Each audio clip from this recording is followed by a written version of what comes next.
예수님께서 나시던 날 밤에 천사들이 노래하면서 오늘날 다윗의 동네에 너희를 위하여 구주가 나셨으니 곧 그리스도 주시니라 이렇게 노래하였습니다. 너희를 위하여 나셨다 그랬으니까 우리 예수님은 우리 한 사람 한 사람을 위해서 나셨습니다. 여러분들의 주님이십니다.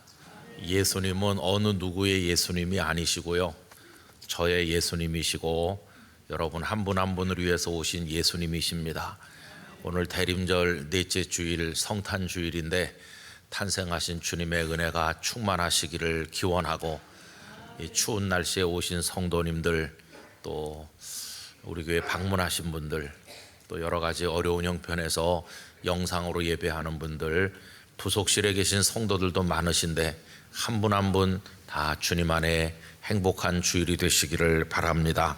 하나님께 큰 영광 되기를 원합니다.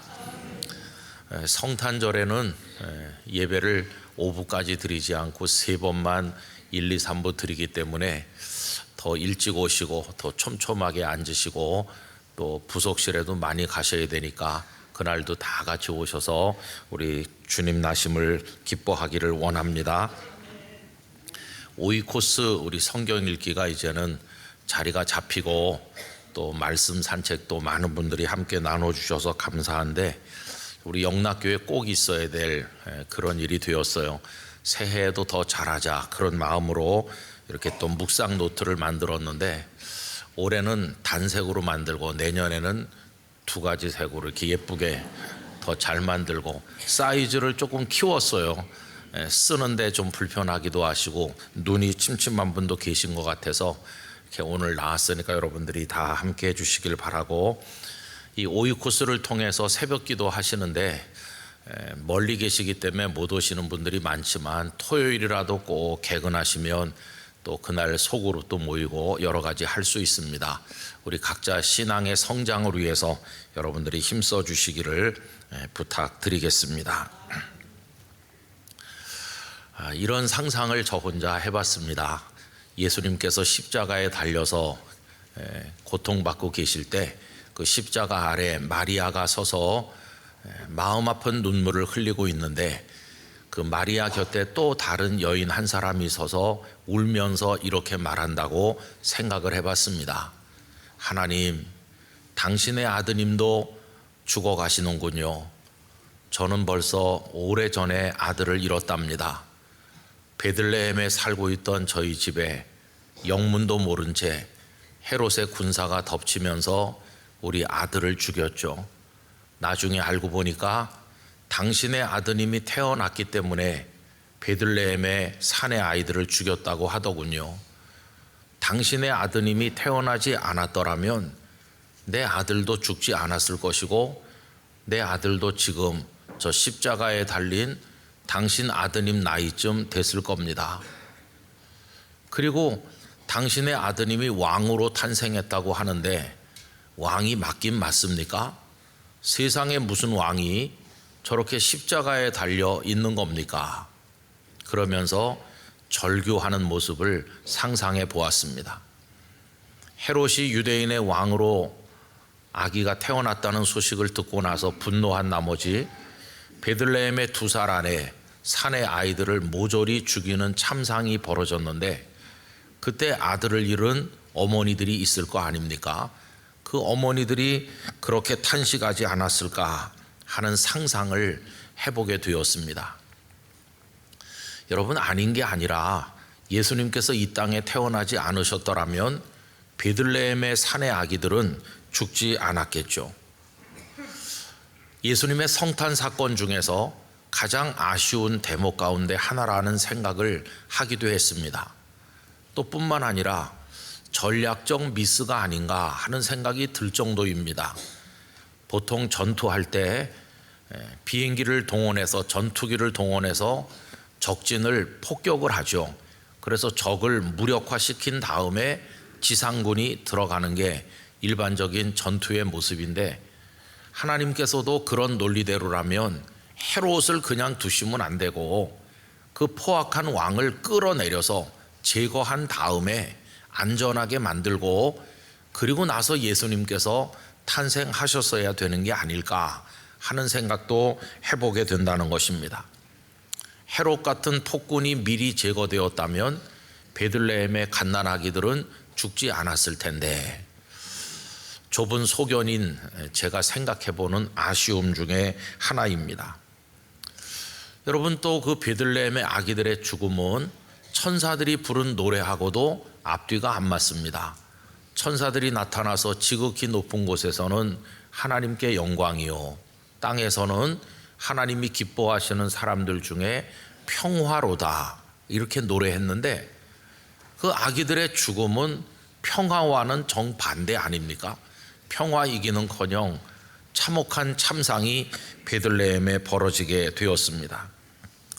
그래서 천사들의 노래하고도 안 맞는데, 그러면 그 부모들은 하나님이 기뻐하시는 사람들이 아니었기 때문인가 하는 생각도 가져보게 됩니다. 여러분, 그뿐이 아니죠. 이 땅에 오신 예수님께서 나중에 제자들에게, 사람들에게 하신 말씀을 보면 우린 더 놀랄 수밖에 없는데, 마태복음 10장 34절은 이렇습니다. 내가 세상에 화평을 주러 온 줄로 생각하지 말라. 화평이 아니요 검을 주러 왔노라.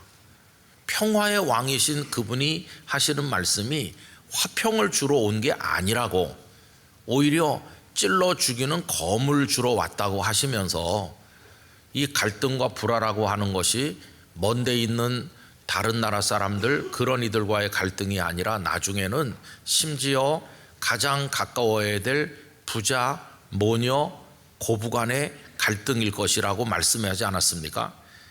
마태복음 10장 35절 36절에 보면 내가 온 것은 사람이 그 아버지와 딸이 어머니와 며느리가 시어머니와 불화하게 하려 함이니 사람의 원수가 자기 집안 식구리라, 이렇게까지 말씀하셨으니까 얼마나 충격입니까?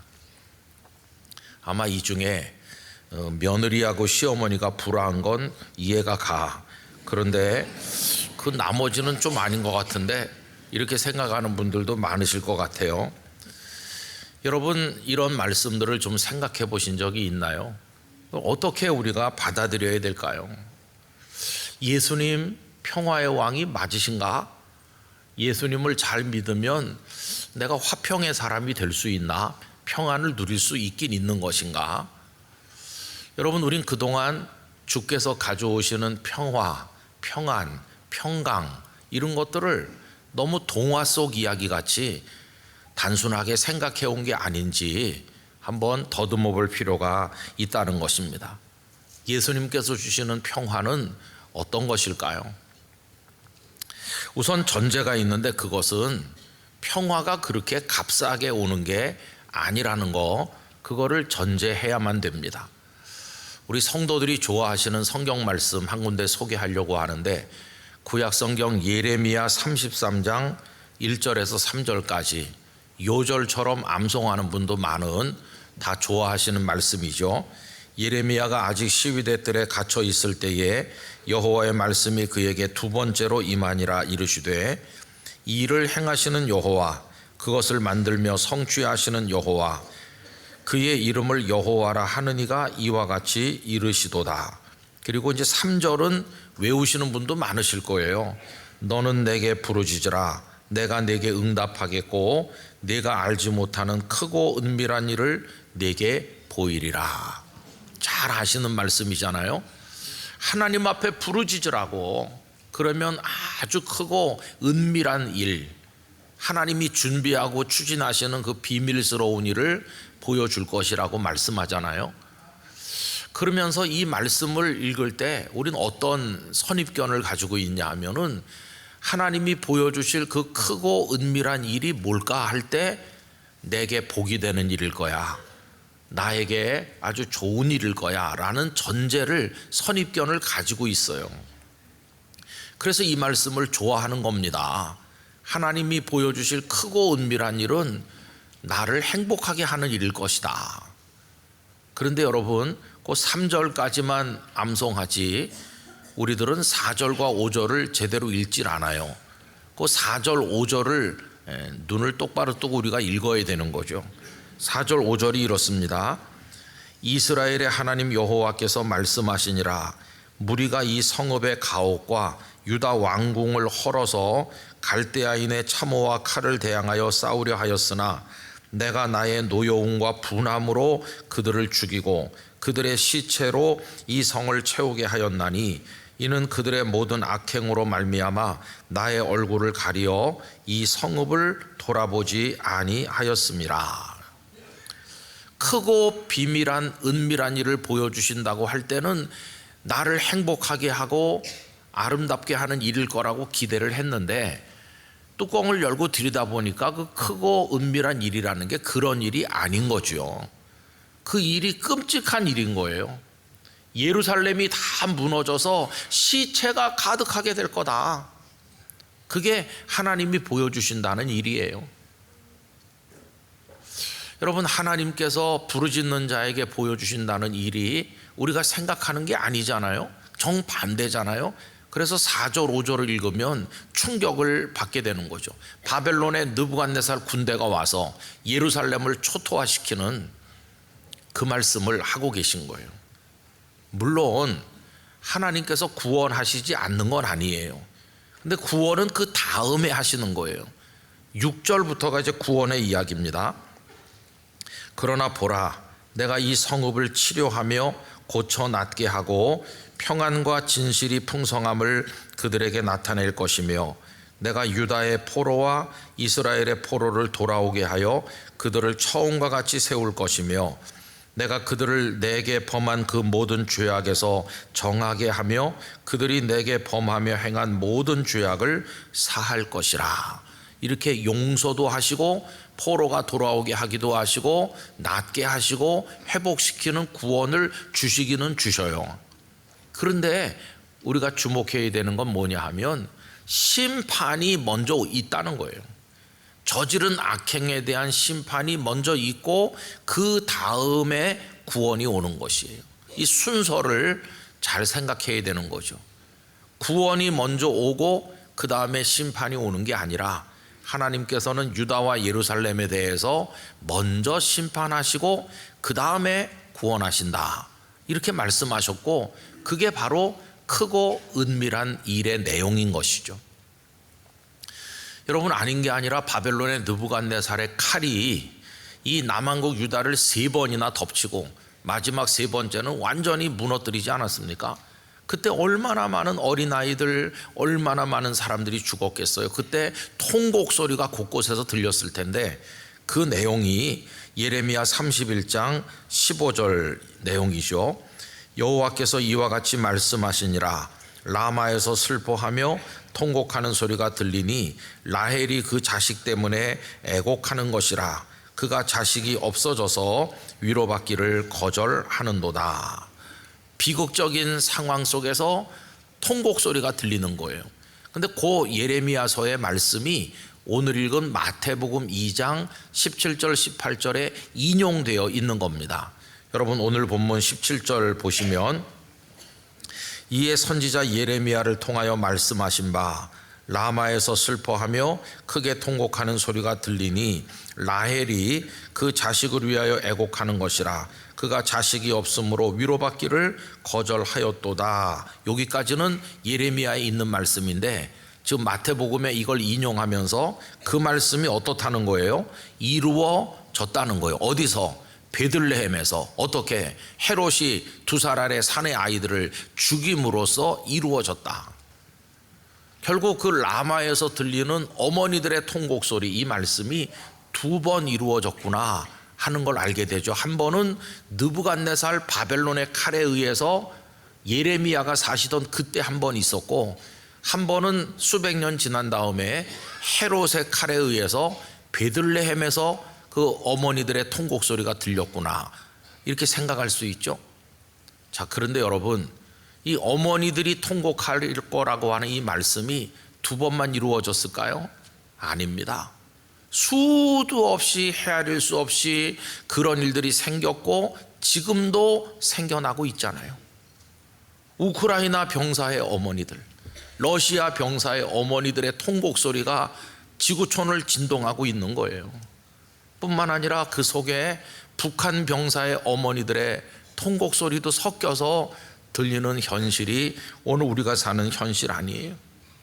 그러면 우크라이나 전쟁이 끝나면 다시는 어머니들이 우는 일이 없을 거다, 그런가요? 아닙니다. 앞으로도 무수하게 비극적인 일들이 일어나서 탄식하고 우는 일은 반복될 것이에요. 그런 일들이 수도 없이 일어났고 지금도 일어나고 있고 앞으로도 반복될 건데, 그 중에 하나가 베들레헴의 갓난 아기들이 죽은 사건이라는 것을 알 수 있어요.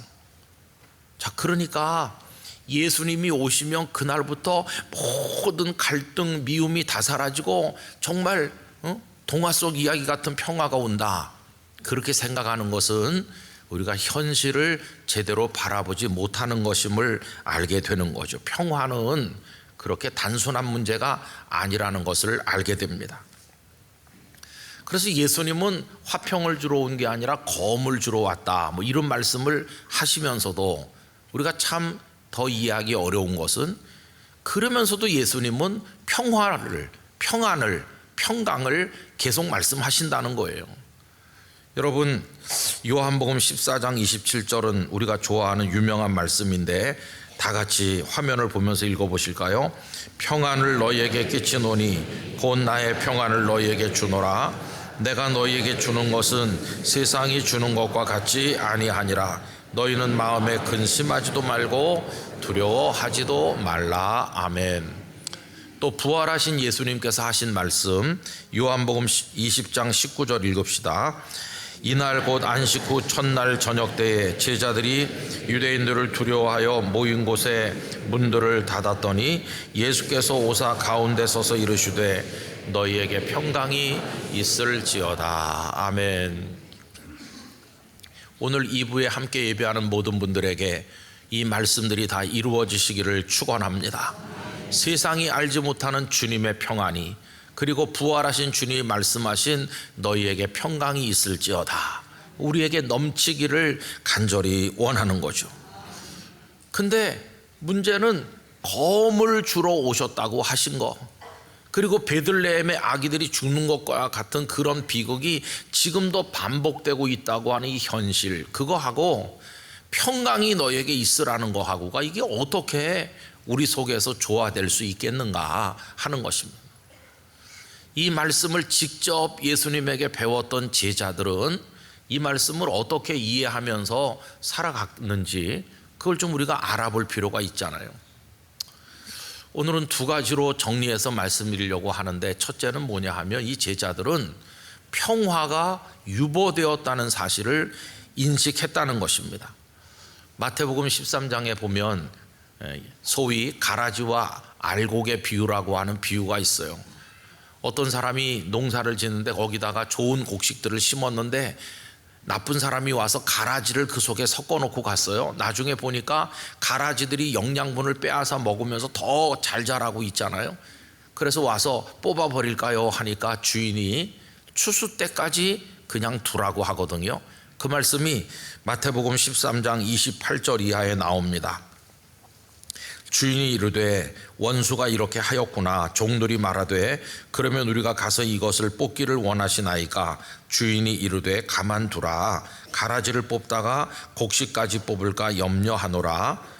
둘 다 추수 때까지 함께 자라게 두라. 추수 때까지 그냥 두라는 겁니다. 추수 때에 내가 추수꾼에게 말하기를 가라지는 먼저 거두어 불사르게 단으로 묶고 곡식은 모아 내 곡간에 넣으라 하리라. 그리고 이제 몇 절 더 읽어 내려가 보면 예수님께서 이 비유가 무엇을 뜻하는 것인지를 제자들에게 설명하시는 대목이 나오는데, 그때 예수님은 추수 때 이거는 세상 끝을 말하는 거다라고 직접 설명하셨어요. 그러니까 이 세상이 존재하고 세상이 흘러가는 동안에는 세상 끝이 오기 전까지는 내가 알곡 같은 사람이라 할지라도 내 곁에 가라지 같은 세력이 꽉 차 있고 그때까지는 참된 평화가 없다는 것이에요. 그러니까 진정한 평화는, 우리가 생각하는 그런 평화는 세상의 종말 그때까지는 뒤로 미뤄져 있는 평화가 유보되어 있구나 하는 것을 우리가 배우게 되는 것이죠. 그러다 보니까 지금 이 세상은 온통 베들레헴 같아요. 오늘날도 헤롯 같은 작자들이 많이 있어가지고 악행을 일삼다 보니까 이 속에서 알곡 같은 사람들이 치고 뺏기고 상처받고 오늘날 이 세상에도 어머니들의 통곡 소리가 들리고 있는 게 우리들의 현실이라는 것을 알게 돼요. 이게 유보된 평화의 이야기입니다. 그 다음에 두 번째 할 수 있는 얘기는 제자들은 그걸 생각하면서 한쪽으로는 검에 찔리는 고통을 받으면서 헤롯의 칼을 받으면서 한편으로는 평화를 누리는 이 두 가지를 동시에 극복하거나 누리는 법을 예수님을 통해서 배웠다는 것이에요. 여러분, 우리가 손님을 초청할 때는 어떻게 합니까? 집을 깨끗이 청소하고 귀한 분을 모시잖아요.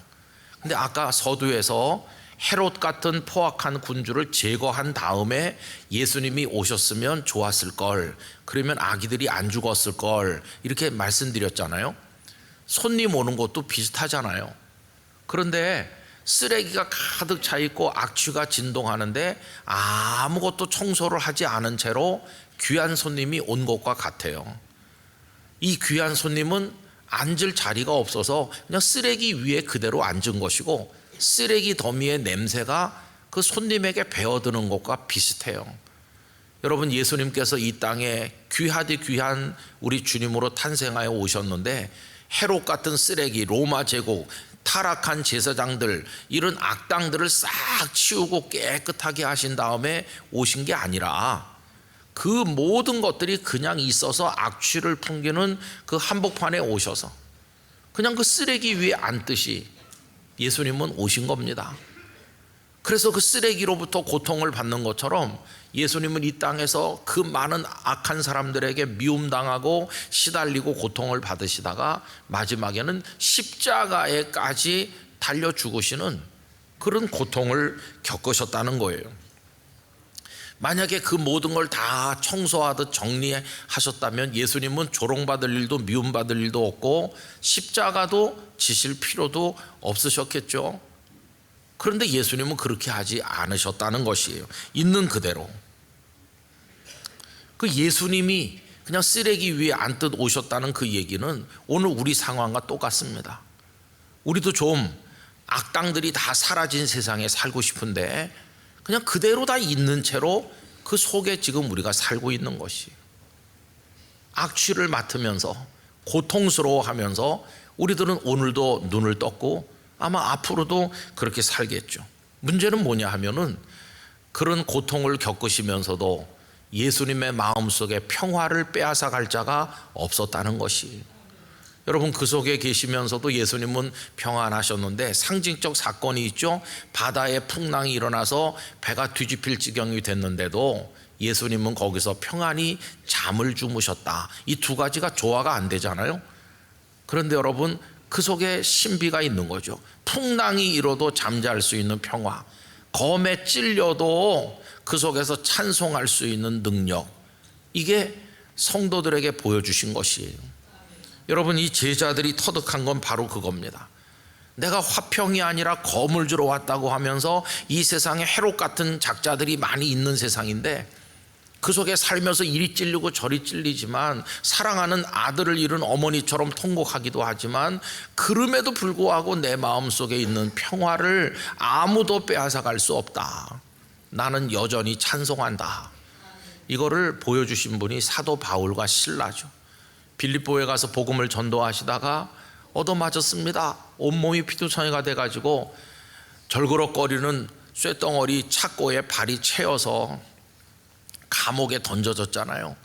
여러분, 우리는 발목만 접질려도 붓고 밤에 잠을 못 잘 정도로 아픈데 온몸을 그냥 늘씬하게 두들겨 맞았으니 이게 어떻게 그 밤을 견디겠어요? 그런데도 바울과 실라는 그 고통을 겪으면서도 한밤중에 일어나서 하나님을 찬양하고 기도하니 그분들의 마음속의 평안을 그 누구도 빼앗아 갈 수 없었다는 것을 알 수 있어요. 이걸 그 제자들이 터득하게 된 것입니다. 성도 여러분, 우리는 지금 헤롯이 득실거리는 이 지구촌이라는 베들레헴에 갓난아기를 데리고 살아가고 있는 어머니와 같아요. 많은 분들이 그 갓난아기를 뺏기기도 했어요. 아들 때문에 통곡하는 듯이 우는 성도들이 너무나 많아요. 근데 그 속에서 어떻게 존재할 것인가? 이게 지금 그리스도인들의 살아가는 어려운 숙제죠. 많은 사람들이 헤롯에게 굴복합니다. 헤롯이 너무 무서워서 거의 굴종하거나 헤롯이 던진 떡밥에 그냥 그 유혹에 넘어가는 사람도 있어요.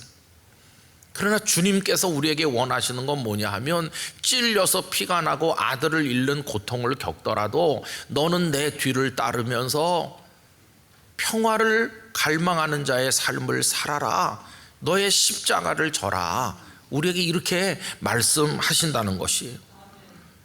이게 그리스도인의 숙제인 것이죠. 그래서 마태복음 10장 37절 이하를 보면 이렇습니다. 아버지나 어머니를 나보다 더 사랑하는 자는 내게 합당하지 아니하고 아들이나 딸을 나보다 더 사랑하는 자도 내게 합당하지 아니하며 또 자기 십자가를 지고 나를 따르지 않는 자도 내게 합당하지 아니하니라. 자기 목숨을 얻는 자는 잃을 것이요 나를 위하여 자기 목숨을 잃는 자는 얻으리라. 참 그리스도인으로 살아가는 것은 그냥 싸구려 은혜와 값싼 평안을 추구하면서 살아가는 그런 삶이 아니라, 거기 온 우리의 존재를 다 던져놓고 눈물을 머금고 이를 꽉 깨물고 십자가를 지고 상실과 찔림의 아픔을 겪으면서도 눈물 어린 찬송과 기도를 올리면서 예수님의 뒤를 하루하루 따라가는, 바로 그 속에 그리스도인의 모습이 있다는 것을 알아야만 될 것이. 여러분, 아까도 우리가 기쁘다 구주 오셨네 찬송을 불렀어요. 기쁘다 구주 오셨네라고 찬송하는 이유가 뭡니까? 그 기쁨, 그 구주 예수님을 맞이하는 이 찬송은 어떻게 해서 부르나요? 그 부르고 나면 모든 갈등과 상처가 사라지고 세상의 평화가 바로 옵니까? 그거 아니에요. 기쁘다 구주 오셨네 찬송을 부르는 것은 무수한 고통과 눈물에도 불구하고 주님의 뒤를 끝까지 따르겠습니다. 세상이 빼앗아가지 못할 평화를 저에게 주실 줄 믿습니다. 추수 때가 오면, 세상 끝이 올 때 참 평안을 주실 줄 믿습니다. 그러면서 그 기쁨의 찬송을 부르는 것입니다. 우리 선배들은 고통 중에도 찬송하고 눈물 흘리면서도 춤을 추고 소중한 것들을 빼앗긴 상황에서도 하나님을 바라보았죠. 그게 그리스도인의 삶이었습니다. 여러분, 예수님이야말로 그런 삶을 먼저 이 땅에서 사시면서 제자들과 사도 바울과 그 후에 많은 사람들이 그 예수님의 모습 속에서 오늘 내가 어떻게 이 베들레헴에서의 삶을 지켜나가야 될 것인지 그 해답을 발견했던 것을 우리가 알고 있지 않습니까?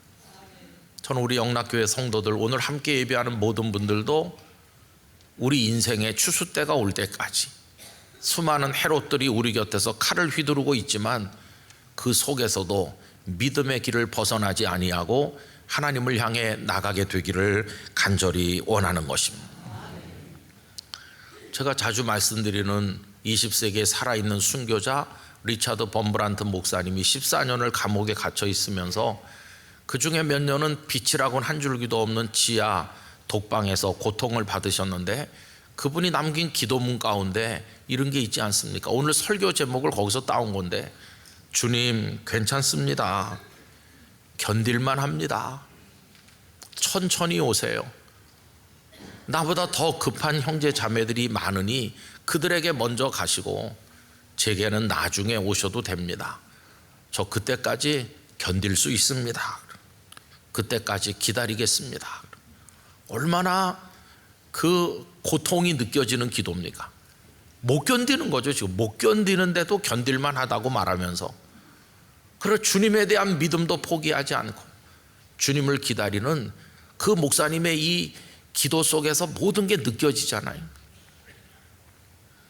그 목사님은 사정없이 검에 찔리면서도 세상이 빼앗을 수 없는 평강을 누리신 분이라고 생각합니다. 오늘 일부 예배를 마쳤는데 저 뒤에서 인사를 하니까 참 슬픔을 겪은 우리 권사님 한 분 계시거든요.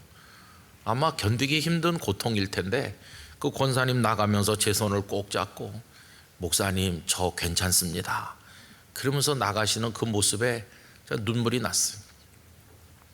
여러분, 현재 지구촌 혼란스러운 대한민국, 여러 가지로 어려움 속에 많은 문제를 노정하고 있는 우리 교회들, 우리 가정과 우리 개인의 삶이 지금 그 베들레헴과 같아요.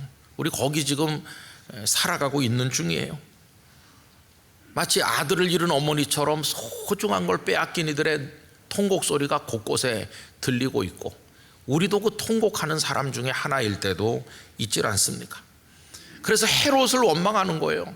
헤롯을 저주하기도 하고, 저 예수님이 태어나지 않았더라면 내 아들 안 죽었을 텐데, 그러면서 하나님을 원망해 보기도 해요.